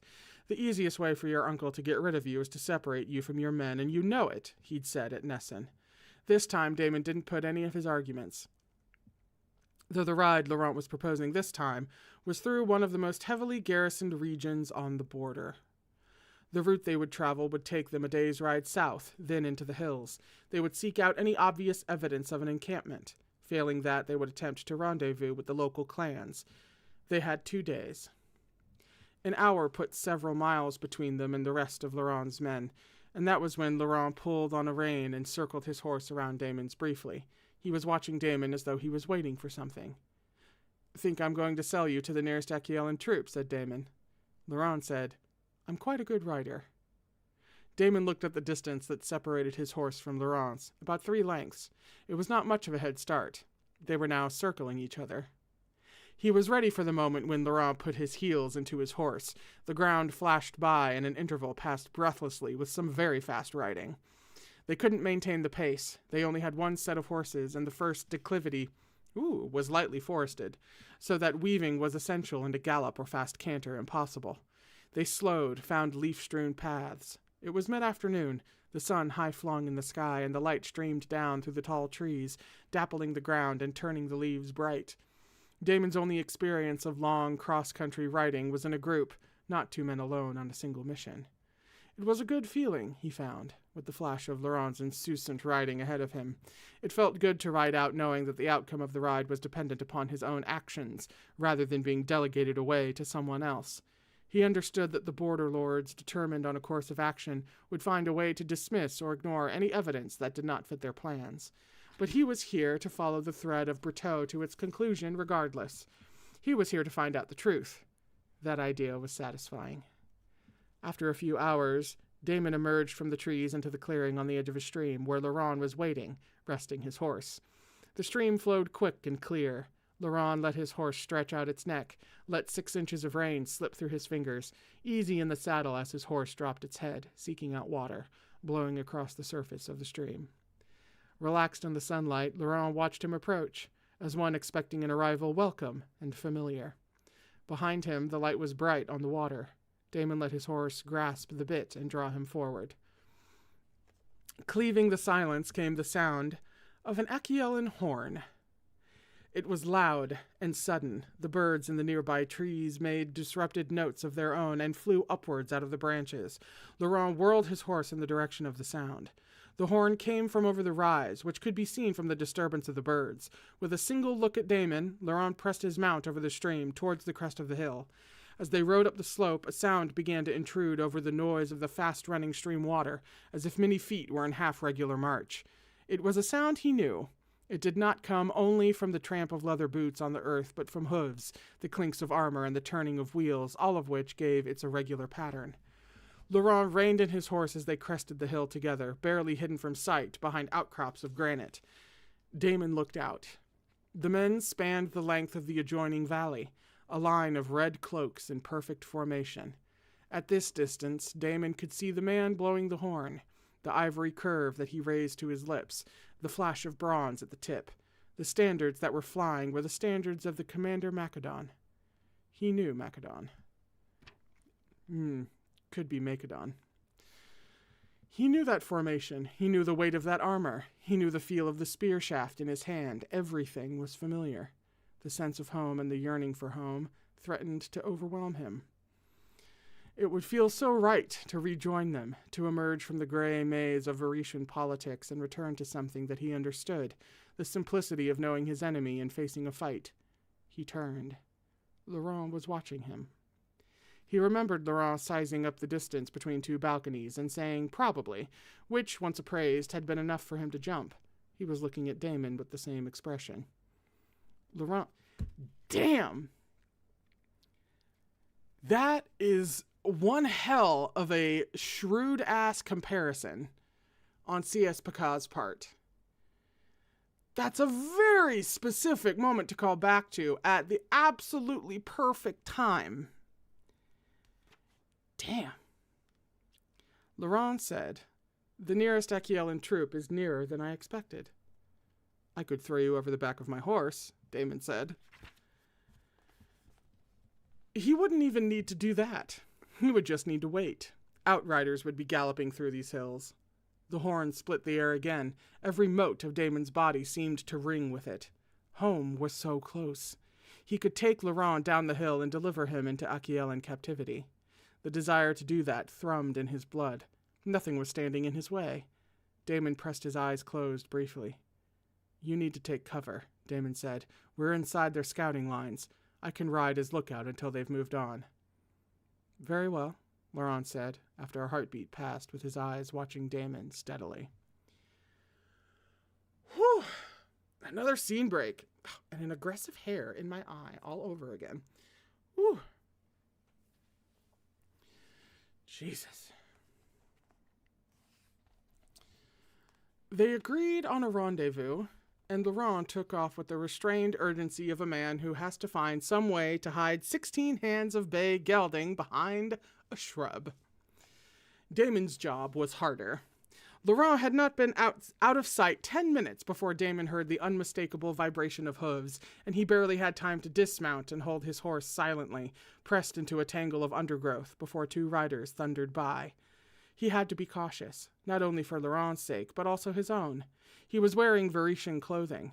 Under normal circumstances, an encounter with an Aquilan outrider would not be a threat to a Varetian. At worst, there would be some unpleasant posturing. But this was Macedon, and among his forces were the men who had destroyed Berteau. To men like that, Laurent would be a prize beyond measure. But because there were things that he needed to know, he left his horse in the best hiding place he could find, a dark, quiet gap between outcroppings of rock, and went on foot. It took perhaps an hour before he knew the pattern of their riding, and all he needed of the main troop, their number, intent, and direction. It was at least 1,000 men, armed and provisioned, and traveling west, which meant that they were being sent to supply a garrison. These were the sorts of war preparations that he had not seen at Ravenel, the filling of storehouses, the recruitment of men. War happened like this, with an arrangement of defenses and strategy. The news of the attacks on the border villages would not have reached Castor yet, but the northern lords knew well enough what to do.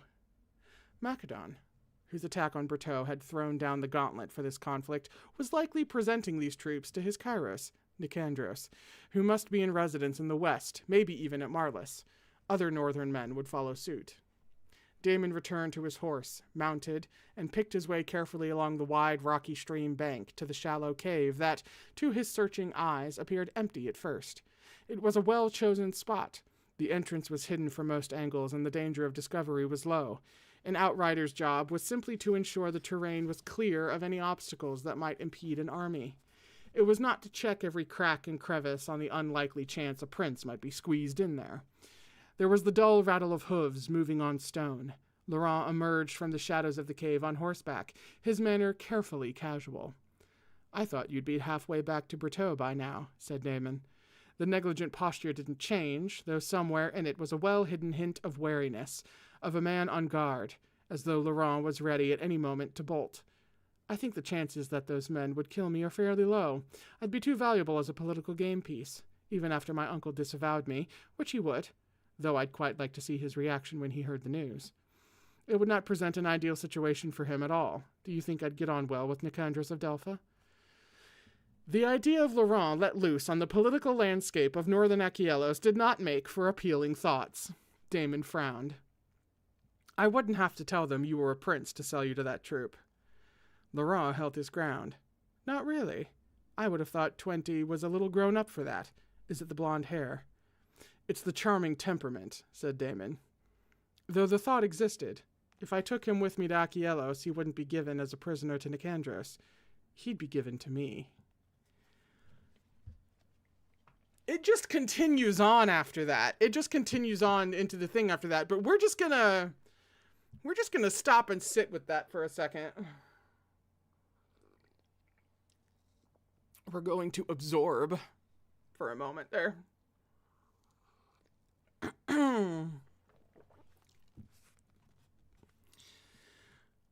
Before you carry me off, said Laurent, tell me about Macedon. Those were his standards. Is he riding with the sanction of Nicandros, or did he break orders when he attacked my country? I think he broke orders. After a moment, Damon answered truthfully. I think he was angry and struck out at Berteau in independent action.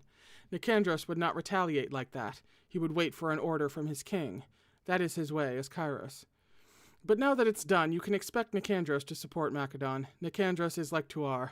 He would be well pleased by a war. Until he lost one. The northern provinces are destabilizing to Castor. It would be in Castor's best interests to sacrifice Delpha. Castor wouldn't...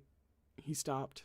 The tactic sprung from Laurent's brain might not immediately occur to Castor, as it would mean sacrificing something he had worked hard to gain. If the tactic didn't occur to Castor, it would certainly occur to Jocasta. Damon had known, of course, for a long time, that his own return would destabilize the region even further. Laurent said, to get what you want, you have to know exactly how much you are willing to give up. He was regarding Damon steadily. You think your delightful Lady Jocasta doesn't know that? Damon drew in a steadying breath and let it out. He said, you can stop stalling for time. The Outriders have passed by now. Our way is clear. Whew. Another scene break. It should have been clear. He had been so careful. He had watched for the pattern of the Outriders, and he had made certain of their retreat, following the lines of the army. But he had not accounted for mistakes or disruption, for a single Outrider who had come off his horse and was making his way back to the troop on foot. Laurent had reached the opposite bank, but Damon was only halfway across the stream when he saw a hint of red in the undergrowth close to Laurent's horse. That was all the warning he had. Laurent had none at all. The man lifted a crossbow and shot a bolt straight at Laurent's unprotected body. In the awful blur of motion that followed, several things happened at once. Laurent's horse, sensitive to sudden motion, to the hiss of air, the rustle and swish, violently shied. There was no sound of a bolt thudding into a body, but that would not be heard anyway over the horse's scream as its hoof skidded wrongly on one of the slippery, water-smooth river stones, so that it foundered and went down. The sound of a horse hitting wet, stony ground was a crash of flesh, heavy and terrible. Laurent was lucky enough, or knew well enough how to fall, that he was not crushed by the horse's weight, as might easily have happened, smashing his legs or back, but he had no time to get up.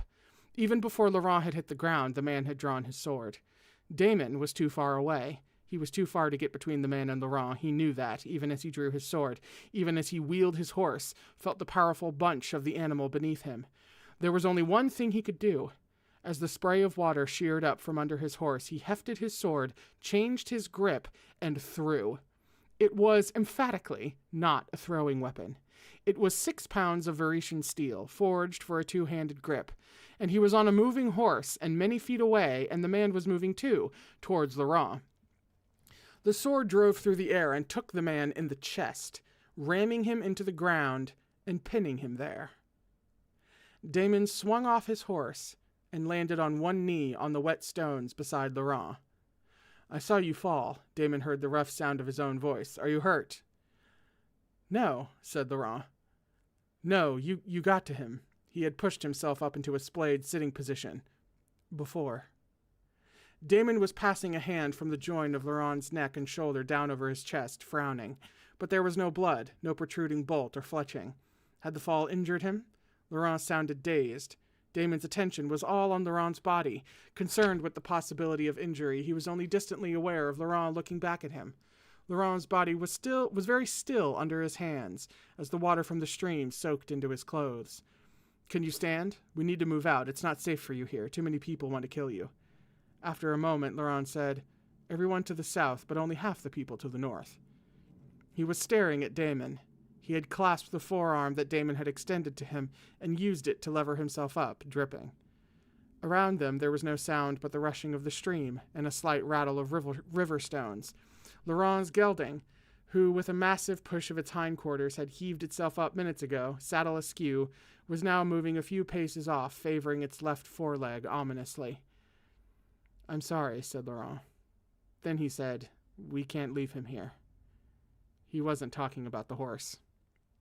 Damon said, "I'll do it." When it was finished, he walked out of the undergrowth and found a place to clean his sword. "We have to go," was all he said when he returned to Laurent. "They will notice when he doesn't report back."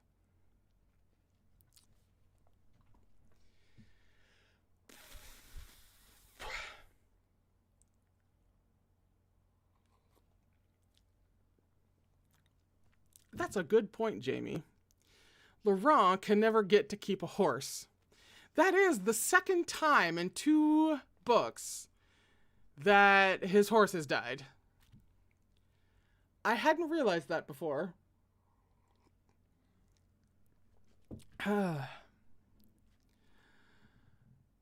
It meant sharing a horse.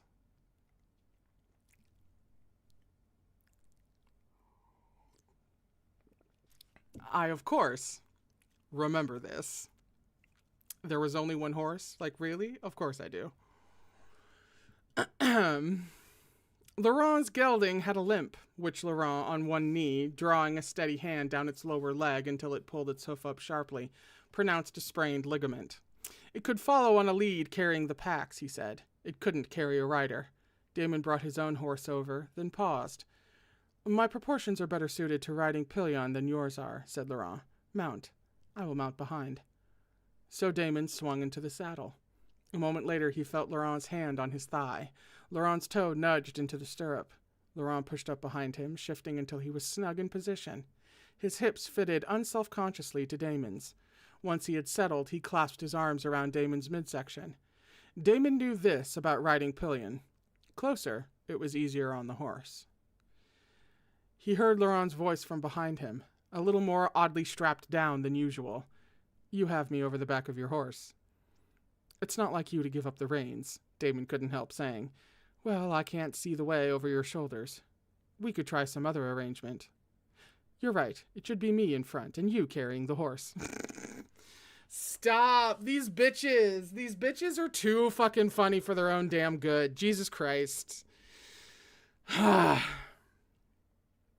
Damon closed his eyes briefly, then spurred the horse forward. He was aware of Laurent behind him, damp, which could not be comfortable. They were lucky to be in riding leathers rather than armor, or they would not be able to do this easily, jabbing and poking into one another. I mean, they're gonna poke into... You know the joke! The horse's rolling gait pushed their bodies together in constant rhythm. They had to follow the stream to hide their tracks. It would be an hour, perhaps, before it was noticed that the outrider was missing, another interval before they found the man's horse. They would not find the man. There were no tracks to follow and no obvious place to start searching. They would decide, was the search worthwhile, or should they keep on their way? Where to search and what for? That decision would also take time.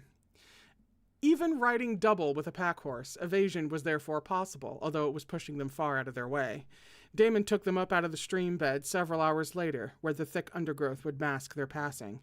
By dusk they knew that they did not have an Aquitar army following them, and slowed.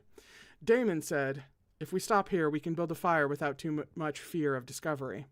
"Here then," said Laurent. Laurent saw to the horses. Damon saw to the fire. Damon was aware that Laurent was taking more time with the horses than was necessary or usual. He ignored it. He built the fire.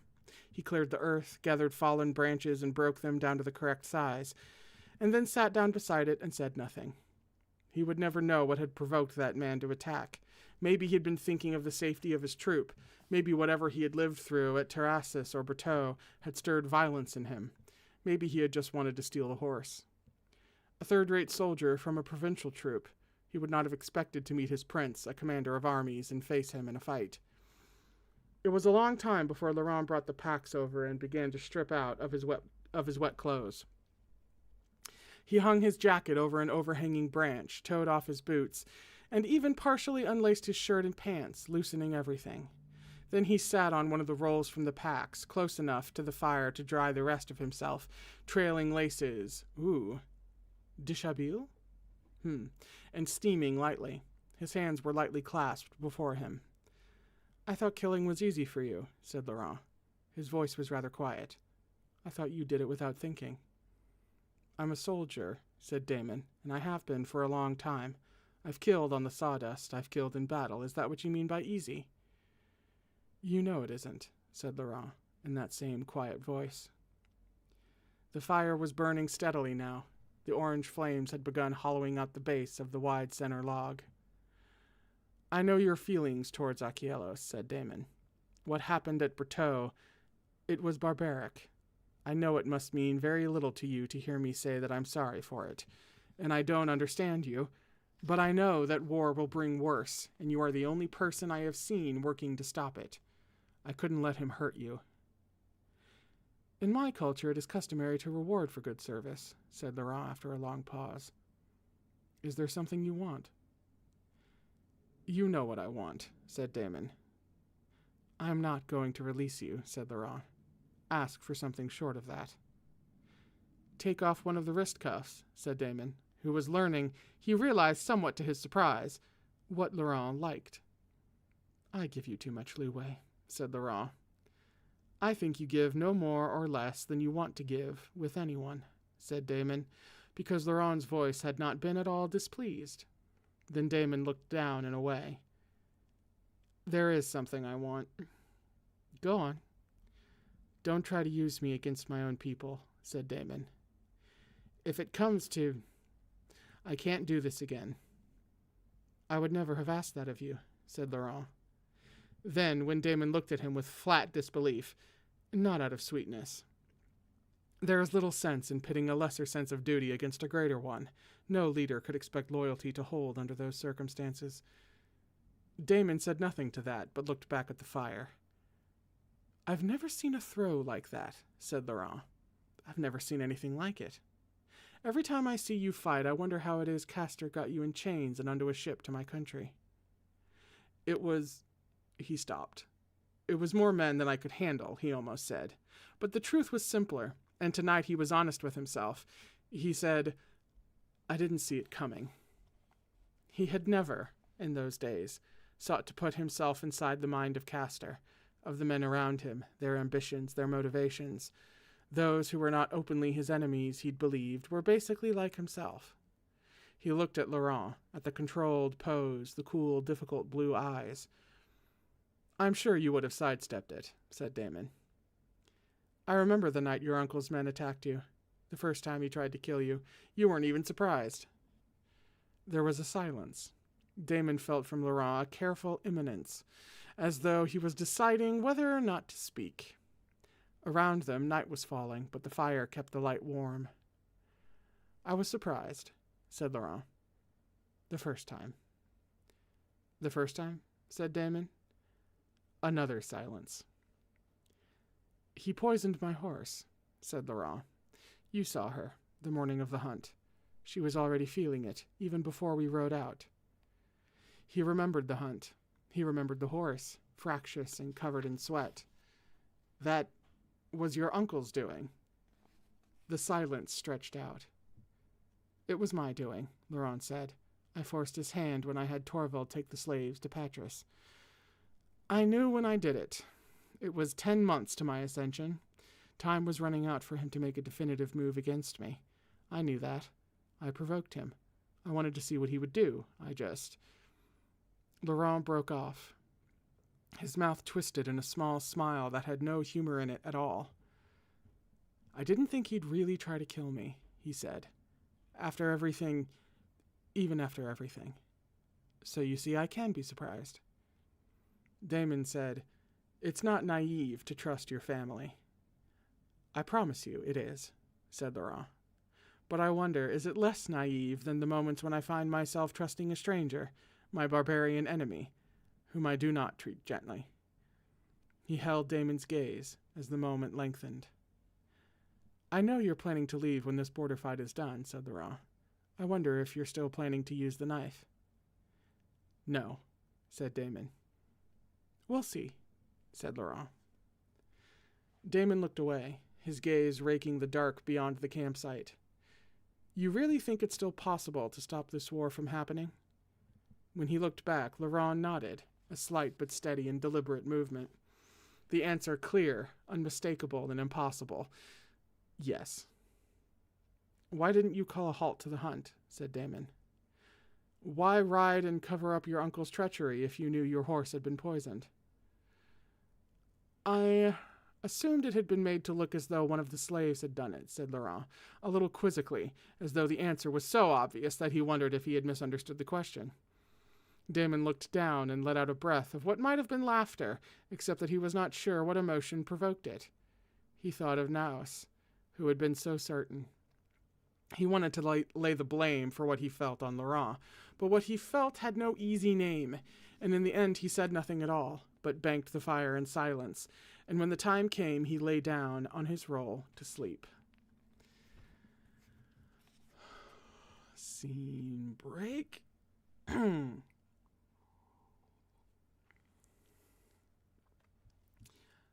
He woke with a crossbow bolt in his face. Laurent, who had been on watch, was standing a few feet off, with a clan rider's hand gripped hard around his bicep. His blue eyes were narrowed, but he was not making any of his usual enunciated remarks. Damon now knew the precise number of arrows Laurent needed to have trained on him in order to shut him up. It was 6. The man standing over Damon gave him a curt order in Vaskian dialect, his thick fingers ready on the crossbow. The order sounded like, "Get up." With their camp overrun by the clans and his attention fixed on the crossbow bolt, Damon realized he was going to have to bet his life on it. Laurent said clearly in Varetian, "Get up," and then stumbled as the rider restraining him twisted his arm brutally behind his back, then took a fistful of his golden hair and shoved his head down. Laurent didn't struggle when his hands were lashed behind his back with strips of leather, and a wider strip fitted over his eyes as a blindfold. He just stood with his head bowed. His golden hair fell about his face, but for one restraining fistful. He didn't resist the gag either, though it came as a surprise. Damon saw his head jerk back a little, reflexively, as a cloth was shoved into his mouth. Damon, who had risen, could do nothing. There was an arrow pointed at him. There were arrows pointed at Laurent. He had killed to avoid being taken like this by his own people. Now he could do nothing, as his limbs were tightly corded and his vision blocked out.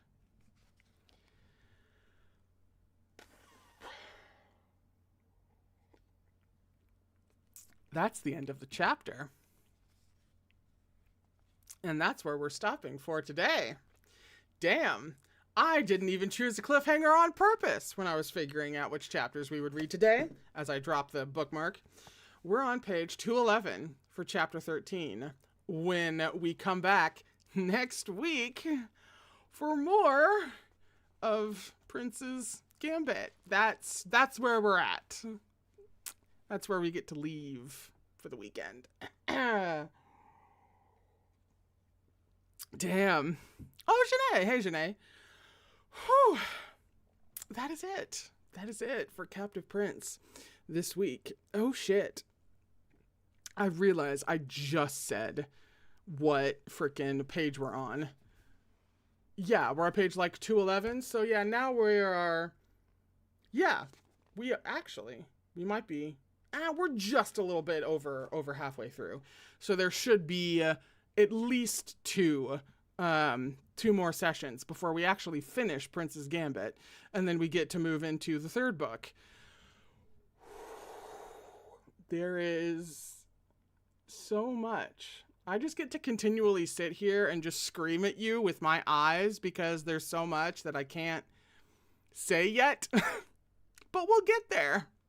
Outside of the revelation that it wasn't Laurent who killed the horse. Well, it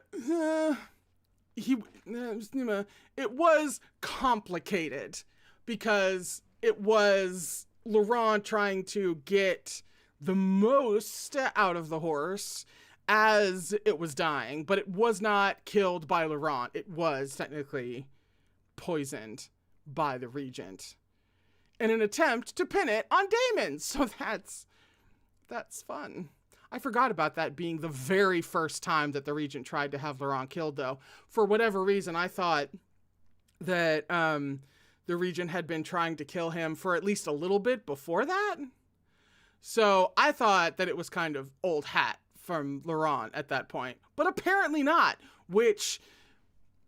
that puts some things into focus, actually, when remembering about how people said, somebody said during the hunt or after the hunt that the prince was in, like, a really, really foul, hellish mood. This makes sense if you're coming to the realization that my horse was poisoned by my uncle. My uncle wants to kill me. And you already have a history with your uncle. This is understandable. The hunt really clicks into focus, unfortunately. Ooh. Oh yeah, and it was the horse that his brother broke for him. Yeah. Oh, shit. Well, on that note, I suppose we're going to come back on Tuesday for more. I hope you had a lovely week, and I hope you have a lovely weekend. I am having the most fun you could ever possibly have in reading this with y'all. And I'm very, very excited for Tuesday. I'm actually very excited for next week and for finishing. Listen, I can't say anymore because I'm just going to spill everything if I do. So I'm going to go ahead and cut myself off now and go. Thank you so much for tuning in. I hope you had fun. We're going to have a real damn blast next week. And so, please take care of yourselves, and I will see you in a few days. Alrighty?